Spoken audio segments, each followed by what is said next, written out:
Buenos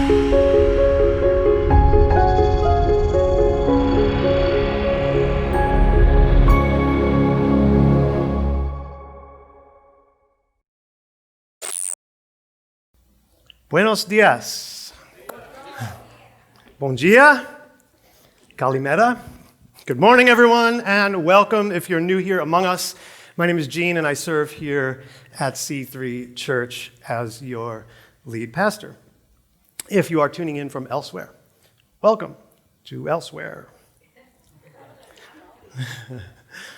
¿Cómo está? Muy bien. A lot of people know that. ¿Cómo vai você? That's Portuguese. Tricked you a little bit. This is one you'll know. How you doing? That's New York, Joey Tribbiani dialect to be precise. I told you, accents are important in the past. Sometimes we ask that question without expecting, or if we're being honest, wanting the answer to it. Do we ask that question? How are you doing? But it's not always bad. I'm going to give you a context. I like to take walks. I like to get outside, walk around my neighborhood about a half hour or so, get some sun, some exercise, often pray and think on my walks. I'm getting out of the house. It's me time. Well, on my walk, I often pass by other neighbors. And it isn't time to love your neighbor. Loving your neighbor at that point is just a quick hello and let them off the hook because they are also having their quiet exercise time. Sometimes they have headphones in. Sometimes they're moving fast. So we say, hi, good morning. The headphones are in. You kind of just give a little nod. What's up? Or, how you doing? Interesting. I just asked a person a question, but I did not expect an answer. Right? I didn't put any pressure on them. We know what it means in the context and when you know the language. How you doing? They just keep walking. They wave. That's it. There was no answer. So it'd be really weird if I went, how you doing? I'm glad you asked that question. Right? That would be weird. That would be socially awkward. And the people that do that usually give TMI. Right? Like, how you doing? I'm glad you asked because you know what? I kind of got the runs. Not these kinds of runs, but these kinds of runs. I was really worried when I left the house this morning. Didn't want to go too far. Didn't know if I'd make it. Might have an accident. TMI. Today, I'm going to be that guy. No, I'm not going to tell you too much about my bodily functions. But I'm going to answer the question, how you doing, church? I do this about twice a year. I give a little status report on the health of the church, how the church is doing, what we're doing, what's going on. You guys kind of like to know. And I don't want you to bother me and ask. So I pre-answer it. How are we doing? So if you're new here today, this is not going to be normal. There's nothing ever going to be normal about me. But this won't be the normal message. With lots and lots of scriptures and stuff like that. So I'm going to give you more of a status report, the health of the church. How are we doing? Especially through this whole thing, right? A lot of stuff going on, a lot of stuff changing. First, I want to thank all of you here and afar who have been faithful in their giving. It is amazing. We barely skipped a beat. So thank you. If you have been giving, thank you. And praise God. Praise God. Hallelujah. Hallelujah. Hallel. Praise. We've continued in helping people here at the church, supporting them. We're even seeing people come to Christ through this whole thing. That's kind of the point. We have not ceased in any of our responsibilities or in giving to our community or mission partners. So I'm happy about that. I want to thank you, and I want to bless you this morning with a really good report. You're really going to like what you hear this morning. For those of you who don't currently give, I'm going to give you some reasons to consider it this morning, starting with some personal ones, and then moving to some church reasons, how it helps the church. And that's really where I want to spend my time this morning. So no, you're not going to hear the typical ones. So we will not be taking any Old Testament scriptures out of context. So we won't be using Malachi 3:10, and therefore we won't be talking about lame goats, divorcing your Israelite brides if you're doing that, or getting poop rubbed in your face. I told you, it's a very interesting book. You should read it. It's in there. I'm not making it up. Is that twice that I told a potty joke? All right, anyway. First of all, it's an exercise of your faith. Think of it that way. You got to exercise your spiritual muscles. We here in America, might be safe to say, if we're addicted to something, it may be money. Maybe, just maybe, here in Naples, it's a bit of a problem. So, it's just a good exercise of your faith. Putting something down that you might be a little addicted to. It's a good habit. We want to control it so it does not control us. 10%. It's a good start. So yes, there's a context, but there's also a concept. It is a good concept. 10%, I call it a floor, not a ceiling. It's where I begin. Now, some people will have questions about this. Again, I'm not going to harp on this morning. I've done a couple messages in the last year or so on this with a lot of scriptures. Some of you appreciate that, some of you do not. Anyway, in the app, you're going to see links to those messages so I can move on. Today I want to focus more on all the church is doing, and I think you'll see why giving is a good idea. About the app, I like it. A lot of traditional people don't. They want to write a check, right? They want to give cash, they want to give money in some other way. It's hard, this technology, what is this? But it's the way we're all going. And I found that there's a double benefit to the app. It's interesting. I set it up on the reoccurring giving, and I've discovered something. Because it's automatic faithfulness, it's reoccurring giving, it's not just tithing or giving, it's also a pledge. Think about it. I've pledged to give the money, whether it's there or not. I'm going to give it. And when you think about it, it's biblical in a way. Not the technology, they didn't have smartphones, I know that. But this idea of pledging it, giving your first fruits, not the leftovers. You see, when we give with a check or cash, we might be tempted to take care of ourselves first, right? Now I'm all set, it's okay. Now, God, you can have some of the leftovers now that I'm good. Shouldn't we be relying on God and not ourselves? Isn't that the point? So consider it. I kind of like it because it forces me to pledge, to be faithful. It's like that true sacrificial worship. You're giving your first. In fact, before you even have it, you're giving it. You're pledging to give it. True sacrificial worship. It's like that Romans 12 kind of worship. So yes, singing songs is worship. Sure.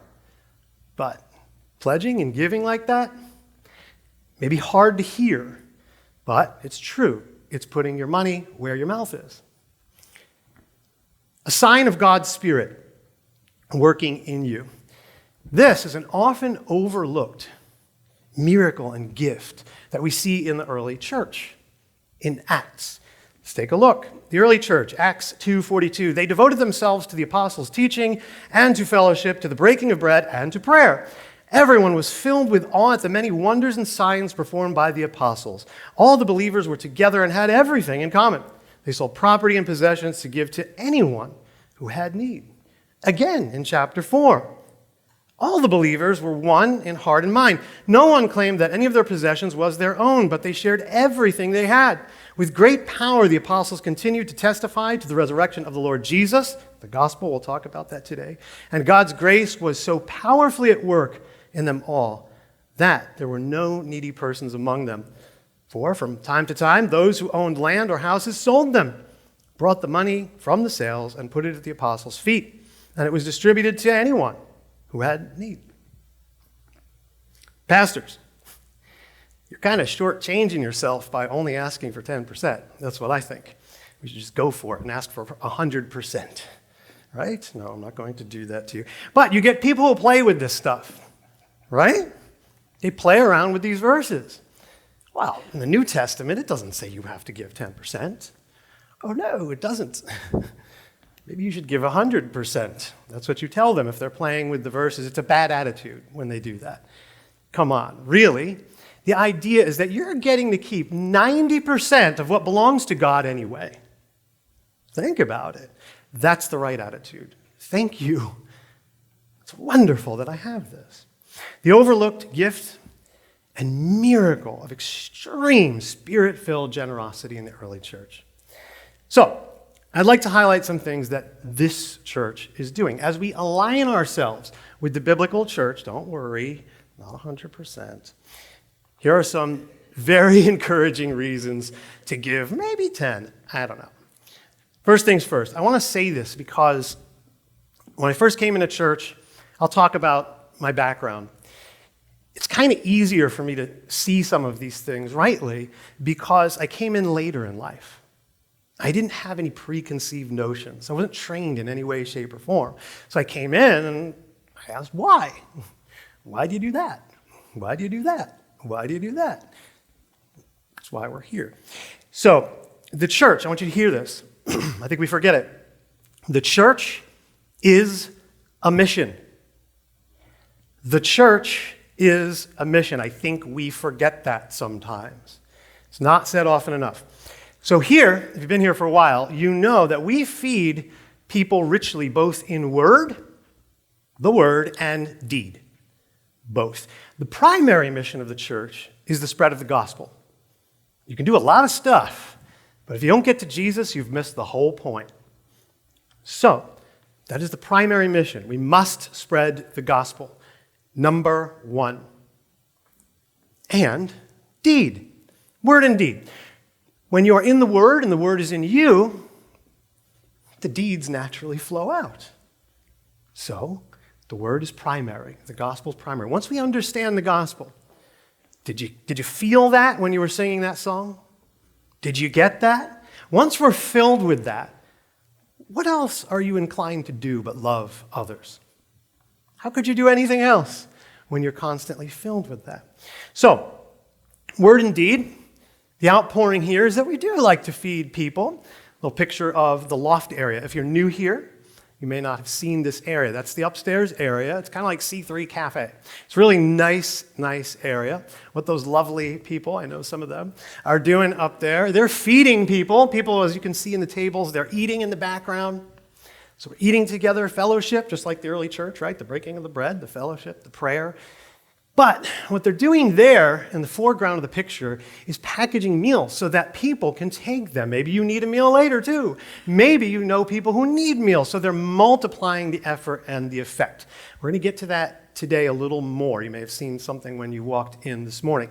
Right now, we're not cleared to serve food. We're not doing that right now. So we're doing the stuff outside. We're still feeding people, but we're going to get back to that. Really important to me, important to the church. So feeding people literally and spiritually. The primary, again, goal of the church is the spread of the gospel, and the church delivers it, both here, but as you can see, this isn't a really big space. We spread it beyond the walls. We spread it through the media. We're reaching people, lives are being changed, and people are coming to Christ both here and far away through this media. And you can see this is just an example of some of the media. We've got about 11,000 followers on our Instagram account, so it's not bad for a small to medium-sized church. So we can't fit 11,000 people in here. So we can kind of get it out there to them. I've encouraged the worship team. This is kind of like a live studio audience. We're reaching more people there than here. So it's the right way of thinking about it. And I'll say this. This is the most efficient and effective way to spread the gospel, period. Hands down. Through this media, I have had conversations about Jesus with people all over the country and all over the world, and I didn't even need to spend thousands of dollars on a plane ticket. It's very efficient. Spread of the gospel is primary, and the media is extremely important, especially now. So I want to thank the media team, the staff who works really hard to get that done for us. It's not easy stuff. You can clap. Yes. It's good stuff. They do a really good job. A lot of moving parts. In support of all that, we have a thrift store, if you don't know. The thrift store is doing really well. So they're up and running, which is really good. I want to thank the volunteers. If you volunteer there, thank you, thank you, thank you. The primary purpose of the thrift store is to support that mission financially. And maybe when you came in the church, you saw the donate bin. If you need clothing items or things, take them. It's okay. Sometimes people will have needs. I'll contact the store and say, do you have this? And it's been everything from clothing, which anybody can make that decision, take it, it's not a big deal. Or if it's a bigger item, like refrigerators or air conditioners, Southwest Florida, that's a need. So we try to help people with that. But again, it supports us financially. It's very important. So support your thrift store. If you do have the money, buy stuff. It helps us. We also have community partners. These are interesting. Community partners are not always Christian missions. They're people sometimes we work through to get our community, our neighbors, to the gospel. We can work with other people so they see us doing these things and they start asking questions like, why are you doing that? Well, because Jesus, that's why. So sometimes we work with these people. They often aid us. We often aid them. Sometimes it's both. So I want to highlight a few of them here. Avow Hospice. My dad spent the last week of his life here on earth there. They did a wonderful, wonderful job. Also, for me, they helped me in grief counseling. What goes beyond my ability to do, they help me with. That can keep a pastor really busy. They help me out. And to pastors out there, if you're pastoring, if you're in ministry, it's really important you understand this. One lesson I learned, you're not God. You're not God. We need our day off. We need our family time. We need our time to ourselves. So some of these community partners help me from burning out. It's really good. I'm really very thankful for them. Pregnancy Resource Center. My wife Heather has given her testimony, I think in the Bible study. I don't think from the stage, so maybe you haven't heard it. Come to Bible study, people, please. But they're awesome. So even very early on in our walk in Christianity, I'm not going to say my wife was pro-abortion, like she was for it, but she didn't care. It wasn't that important to her until she heard Pregnancy Resource Center speak at our church. And like that, she changed. God used them in a mighty way. Is it 4 weeks? The baby has a heartbeat. 4 weeks. Once God let that sink in, she completely flipped her stance. Amazing. So we support them. Told you I was going to embarrass you. TNT Ministries. Todd and Tracy. I love them. I'm really, really happy to be able to call them church family. They're a part of our church, but they also head up the Breakfast in the Park ministry on Saturdays. TNT Ministries. They came in here, told me what they did. I said, you're joining our church. That's it. We want you here. So they lead that ministry, and some of you are awesome. If you have the time on Saturdays, go out there and support what they're doing. It's awesome stuff. We support them. They support us. That is really being the church. Wings of Shelter, human trafficking, a big problem here in Southwest Florida. We support them and what they do. Now, here's the thing. I want you guys to really let this sink in. Just open up your minds and your hearts for a minute to think about this for a minute. We're taking on new mission partners. Think about that. We're hearing in the news, businesses are closing, churches are closing. We're going the other way.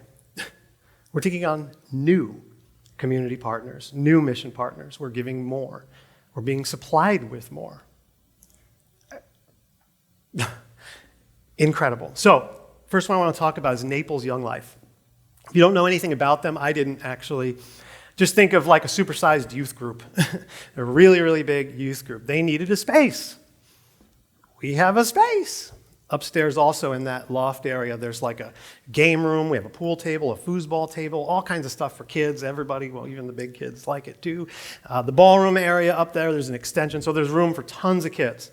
So we said, come on, use our space. And they are. And as a result, they're starting August 24th. Is that what it is, August 24th? Somebody knows. Okay, thank you. For the high schoolers, was it 7:30 on Mondays? And Fridays, every other Friday, I believe the middle school group meets. It'll be in the calendar inside the app. Again, download the app and you'll know. But anyway, now our kids have a place to go hang out somewhere really cool, a Christian environment. Collier County Homeless Coalition. We're going to save that for last. My friend Michael Overway is here. He is the executive director, and we're going to tie that in and talk about that a little bit later. So I believe that this church, despite all opposition, everything the enemy is throwing at us, we're still fulfilling the mission. Praise God. It's amazing. There's a lot to be thankful for. And you might say, what about foreign missions? Do you do that? Yes. Yes, we do. While media is efficient and effective, we must acknowledge that there are places in the world where people don't have it. So we got to go there. Or, we'll talk about it later, support the people who are already there. So yes, we support them too. But first, I want to take a few moments and talk about integrity. Doing things with integrity. Even if it is difficult, even if it is not popular, even if it makes some people unhappy. So, if you know my story, you can just go out and get some coffee. About 5 minutes, come back. That's it. You don't need to listen to this part. If you don't, you don't know that my wife and I came from the martial arts business. I told you this in the beginning of the message. I didn't start as a Christian. I was raised Catholic, very musical family. I was raised pretty much born and bred to be a musician. And then I went into the martial arts business because I did martial arts as a kid too. And if you've done music, you know that professional musician is like an oxymoron. You don't make a whole lot of money unless you're in the top tier or my friend Alex. That's it. So I was tired of being poor. I decided, might be better to make a little bit of money for beating people up. Sounded like a great idea. It kind of worked out. But not in the beginning. In the beginning, it was kind of rough because I decided to get into the kind of martial art that, like, at the time, nobody wanted to get involved with. It was really new, Brazilian Jiu-Jitsu. If you know anything about martial arts, you know that that is the style of martial arts that founded mixed martial arts. You ever see the crazy guys jump in the cage and beat each other up? UFC, they invented it. It's from Brazilian Jiu-Jitsu guys about 1990s, early 1990s. So it was new and it was crazy. It was really crazy. I was talking to my wife last night, just kind of mulling over some stories that I'm not going to tell. But it was very violent because I don't know how Brazilian Jiu-Jitsu is now. Now you go into the schools and they do more like sport Jiu-Jitsu. They try to make it more popular. Back then they had what was called Vale Tudo. All right? If you know Portuguese, that means anything goes. Anything. If you know me really well, you know I can't see that well out of this eye. Because anything goes. Anything. There are no rules. Now in the UFC, they have rules. They try to regulate it. In the beginning, actually, a lot of states, including New York, banned it. So think about it. I'm doing a martial art that is banned in that state. Kind of hard to get customers, right? You know what I mean? So we're having a tough time. Well, if you know anything about martial arts, if you attended a martial arts school, you probably hate the billing company. You probably know about the billing company. They're the people that chase you around for your dues that you don't want to pay. It's okay. When you have hundreds of students, you kind of need one. At one point, we had like 400 students, so we needed the billing company. They take a fee. It's worth it. Well, since they take the fee, they want to make money. So they do everything they can to help you make money. They give you all kinds of programs and things that you should be doing. So very early on, while we're still sleeping on the mats, the billing company guy calls me. He's like, all right, tell me about what you do. I don't know. We teach people how to fight. It's like, well, what? Yeah, we fight. It's like, a boxing gym, except, there's also, you could do whatever you want. No gloves. It's like, you can't do that. You're crazy. You got to do katas, right? Your forms. You got to break boards. You got to make people feel good about themselves. That's what it's all about. So I can't do martial arts. So you have to picture this. It's not like Daniel LaRusso or even Cobra Kai, right? It's like Fight Club. Oh, we can watch that, can we? It's okay. I won't tell. Boards don't hit back. Learn how to fight. All right, okay, you're going to fight. What about the black belt club for kids? You got to have that. Everybody has it. No, it's not about the belts. It can't be, because you can't get a black belt in Brazilian Jiu-Jitsu until you're 18 years old. It takes a long time, and you have to be able to beat other black belts, because, again, it's about fighting. I started in Brazilian Jiu-Jitsu with a black belt in another style of Jiu-Jitsu. I had to take it off, start over again. It took me 10 years of training professionally to get a black belt in Brazilian Jiu-Jitsu. In an almost 20-year career, I only awarded 4 black belts. You got to be good. Not that I was any good. Doing things the hard way with integrity is usually not the popular way of doing things. Like food, right? Quality things take time. So we had it rough for a while. My wife and I experienced homelessness. It was tough, but we maintained our integrity, and we were rewarded. Pretty soon, everybody who really needed to know how to fight started finding out about us. Police officers, law enforcement, military. In 2002, the U.S. Army adopted Brazilian Jiu-Jitsu as the main core of their combatives program. I had the opportunity to teach at West Point. It was pretty amazing stuff. Really cool. We were doing really well after a while. But we weren't just making money. We were making world champions. There was something else to it. Then, the call came in from the billing company. You're like top 10 in the country. What are you doing? This is amazing. How are you making all this money? By doing the exact opposite of what you told me to. That's how. Good things aren't always easy. They take time. You have to maintain your integrity. So, when I became the lead pastor, I started thinking, if I did that in the martial arts business, how much more should it apply here at this church? Integrity. So we're doing the same thing here. In the same way the billing company guy wanted me to be a McDojo, there were a lot of people when I took over that wanted this to be a McChurch. Gene, you need to dumb it down. You need to make people feel good about themselves. That's what church is. I need to recharge my batteries. It's about me. Really?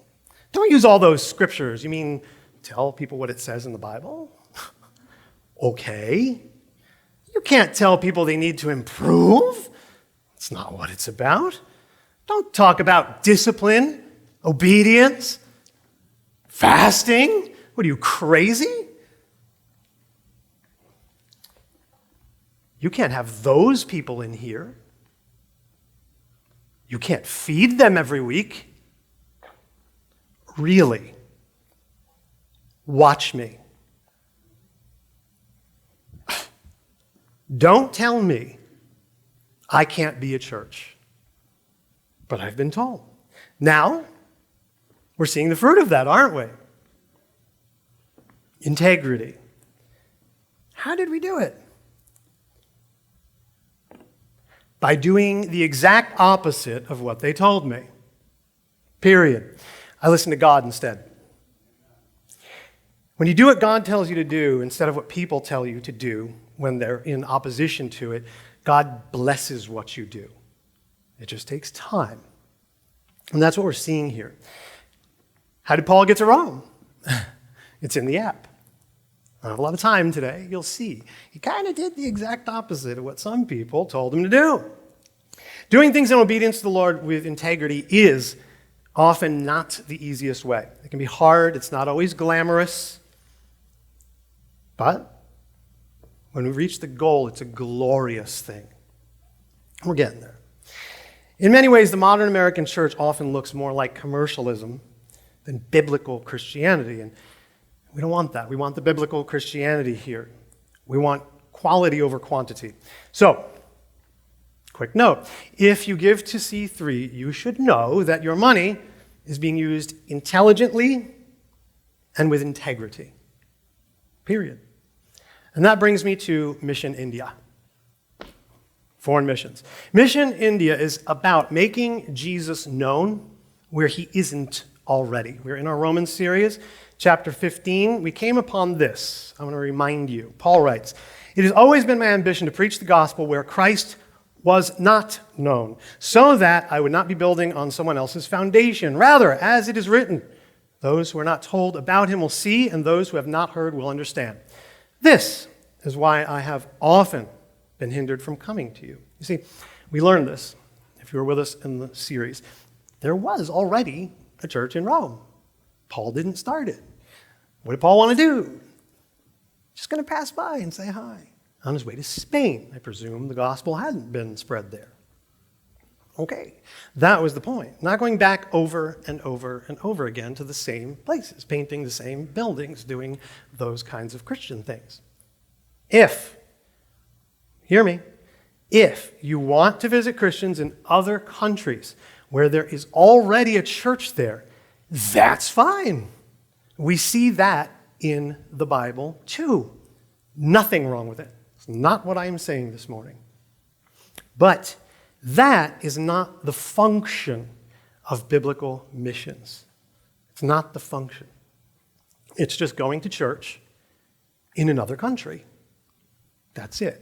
We have to be honest about that. We have to develop our thinking, decide where we're putting these resources. They're not infinite. Evangelism, the point of missions, is about going where Christ isn't known already. The priority and primary purpose of missions should be the spread of the gospel, period. It's about getting people to Jesus. So, where isn't he known? So this one here, I have to turn around.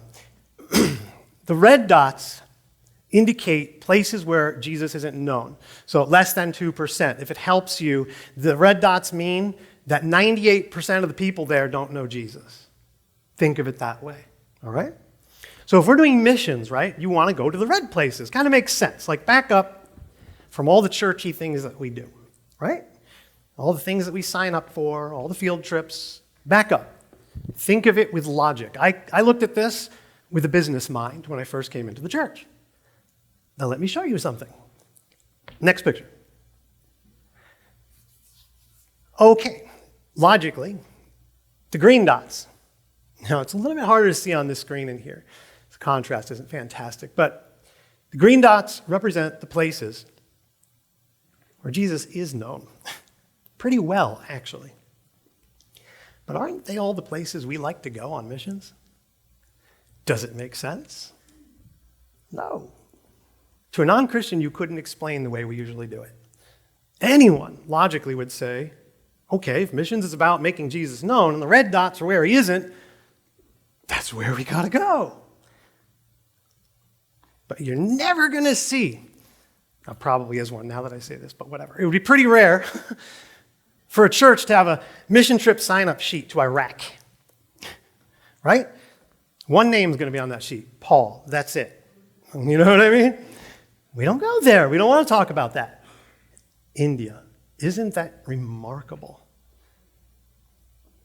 So, we support Mission India in one way, and I want to talk about this for a moment.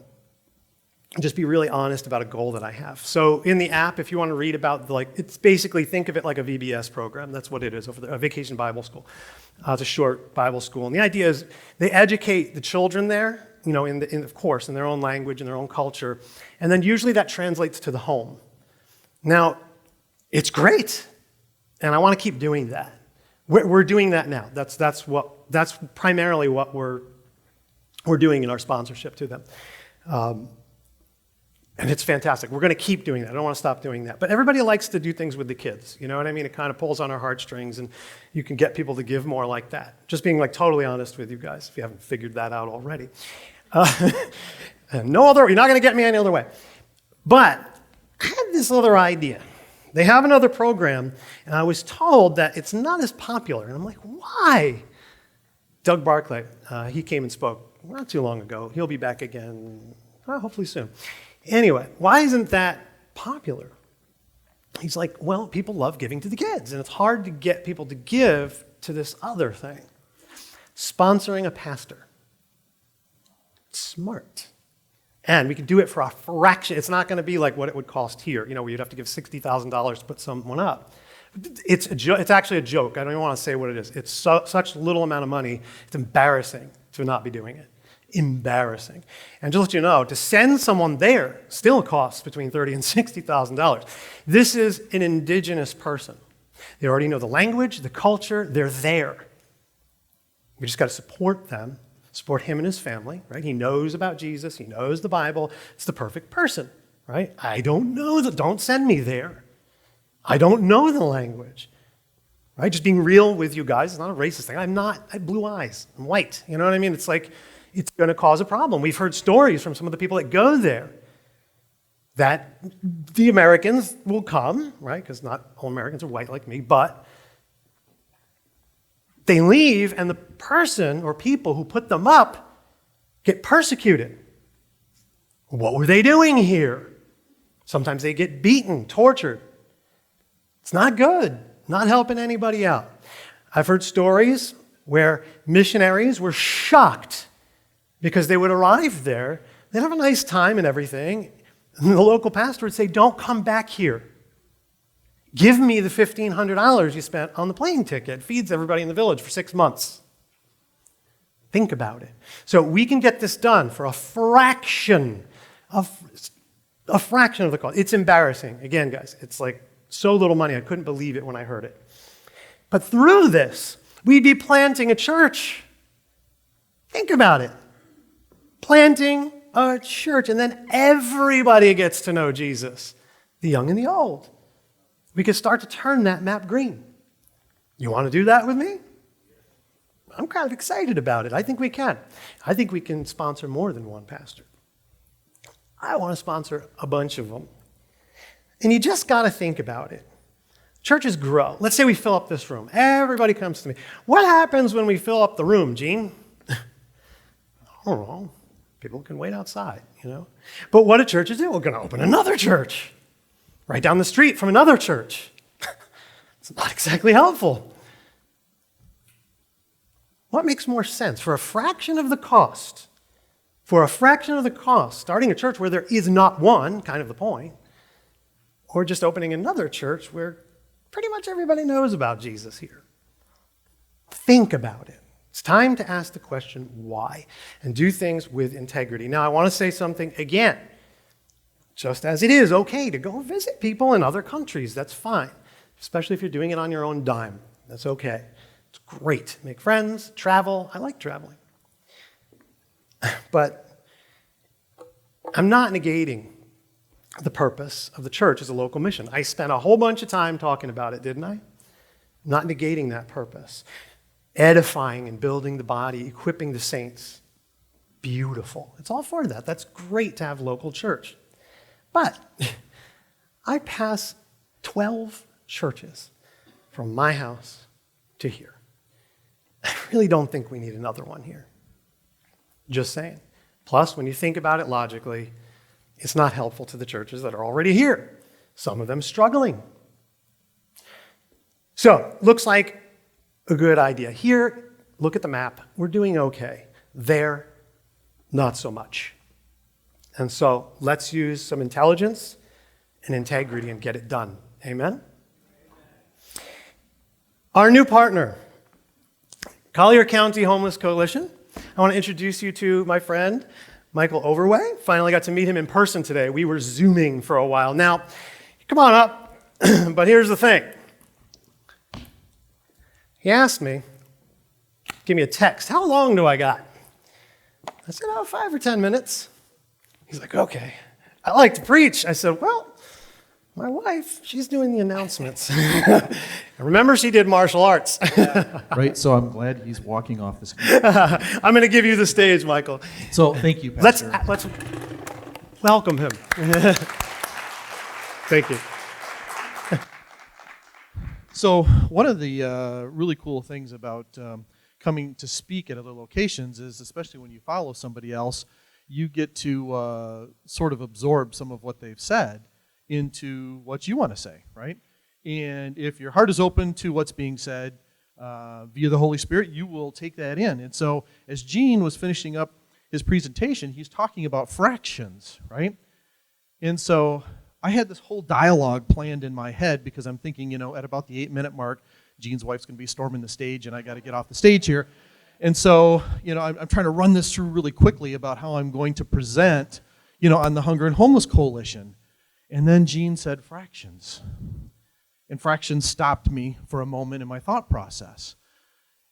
So the Hunger and Homeless Coalition does 3 primary things. It is charged by the Department of HUD and DCF here in the state to be the lead agent for collaboration building for human services in Collier County. So it means we got a lot of administrative work that we just get to do.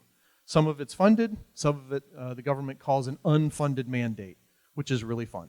You try raising money for an unfunded mandate sometime. That's not sexy, and it doesn't sell, okay? The other thing we get to do is we get to work on hunger prevention, okay?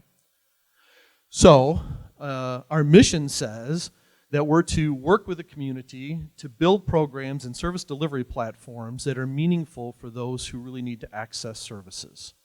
So we spend time working with our local food pantries, with our local providers who do food outlet, like C3 does, right? And with the food banks. So like Harry Chapin Food Bank, we work with them to build models that help to eradicate what's called food deserts in Collier County. So that's the other thing we get to do. So if you're keeping track of fractions, that's 2/3, right, of what we do. The last thing, and the thing I'm going to spend a little bit more time on, is ending homelessness. That is a really, really difficult thing because it's not, and never should be, a one-size-fits-all. Gene mentioned, right, when he was doing his word, the delivery of the word today, that he and his wife had experienced homelessness, right? I think that when people would stop for a moment and probably have conversations with their neighbors, ask the question, how are you doing? The follow-up question from us would be, have you ever been homeless? A lot of people that you wouldn't think would say yes, say yes. They're like, yeah, I actually lived in my car for a while, right? Or I was living at the bus depot, or living in the parking lot at Home Depot or Walmart, whatever the case is. And so when I came to Collier County 6 years ago, I came as their data administrator, as a consultant, really.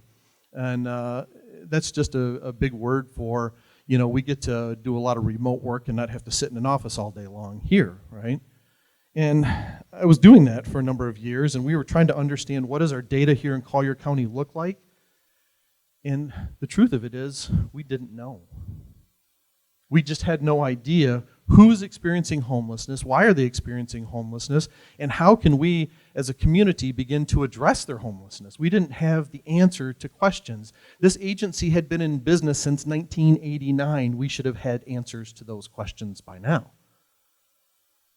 So we started having these discussions with our board of directors about repurposing. What are we going to do? How are we going to be more aggressive when it comes to addressing homelessness in our community? 2 years ago, we did what's called a homeless point in time count. The Department of HUD says that if you receive any federal funding in your community, you have to do this once a year, and it has to be done the last 2 weeks in January. So we gathered up a handful of volunteers and went from Immokalee to Everglades City to northern Naples, and we counted as many folks as we could, and we counted about 500 people in one day that, we could say were homeless. I got a call from one of the local veteran organizations, and he said, hey, how many of those were homeless veterans? And I said, well, like 5. And he said, you're full of it. And I said, what? No, seriously, we counted like 5. And he said, there's no way, man.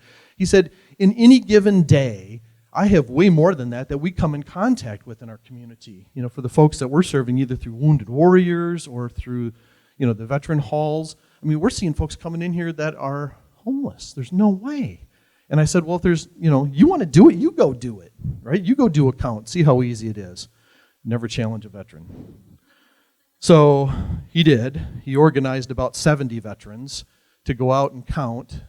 And in one day, they discovered there was really 47 homeless veterans in that one 8-hour period that they spent counting folks.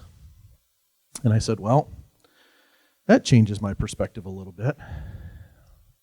See, I thought, and I'm going to not preach, Gene, so just give me a few seconds here, but just to try and get you my mindset, because I do love the Word. I study the Word. I went through and graduated from seminary. My degree is actually in theology.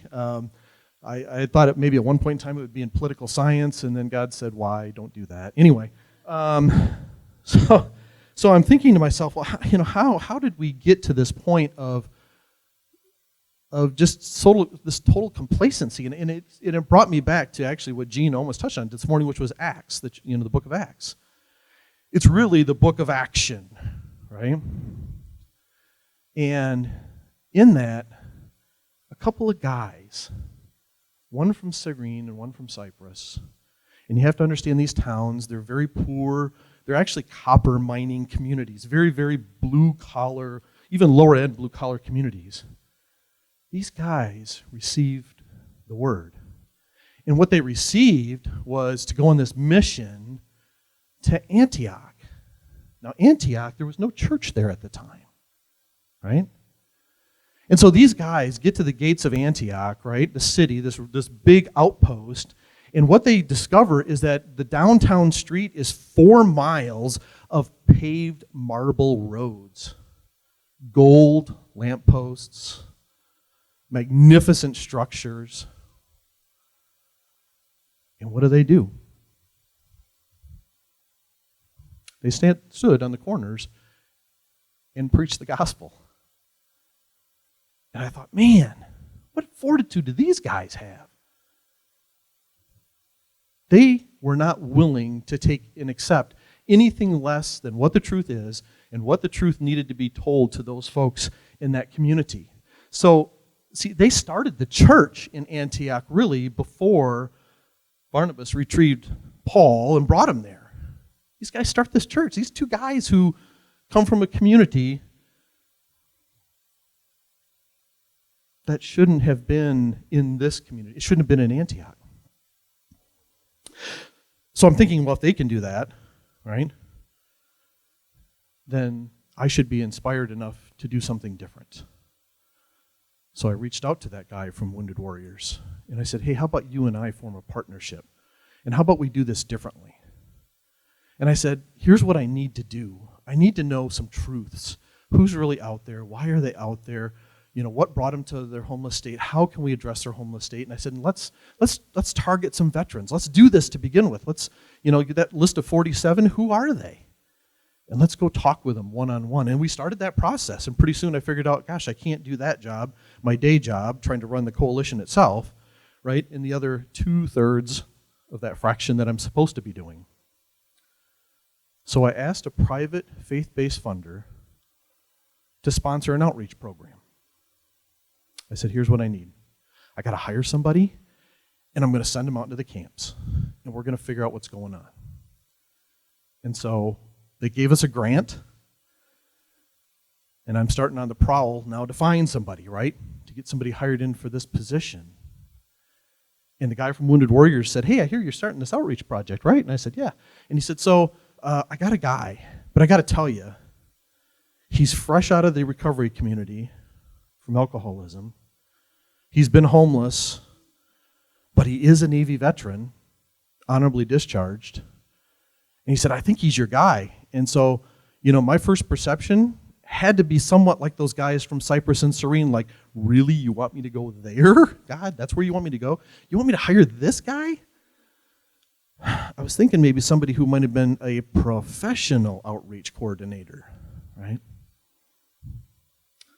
So anyway, I get on a Zoom interview with Mitch, and by the end of the interview, I offered him the job, and he's been in that job now since mid-April, and since mid-April, he has rehoused 20 folks from the homeless camps. Yeah. 5 of them veterans already.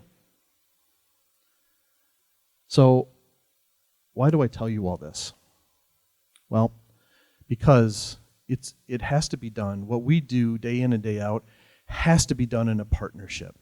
We have to be able to look into, C3. We have to be able to look into other congregations in our community, to food providers, shelter providers. We have to collaborate. We have to bring these folks together so that when we see that person in crisis, we can leverage as much community support to end their hunger and homelessness as quickly as possible. And I could have said that in 30 seconds at the beginning. That's what I do. So, anyway, we have, again, been amazingly blessed in this process. When COVID first kicked off, I thought, oh no, we were just building some good momentum. And one of the things we had never done was private fundraising in our agency's history. I don't know how you're a not-for-profit and don't privately fundraise. Well, we never had. And checks started showing up at the door. And I'm like, but we're not even asking for this. Right? So since since the 1st of April, $92,000 has come in our front door, unsolicited, wholly God provided, right? Because he knew better what I needed than I know what I need. And we were able to take that and keep other families who were at jeopardy of becoming homeless housed. Normally, with our state and federal funding, we can keep about 15 households a month housed. The month of May alone, we did 119 households with that additional resource given to us. So, and again, I say that all because we need you guys. We need you to be a partner with us. We need you to tell us your needs. We need to be able to express our needs to you guys, and so that we can figure out a way how to best attack hunger and homelessness and bring it to an abrupt halt as soon as humanly possible here in Collier County. So thank you so very much. I appreciate it.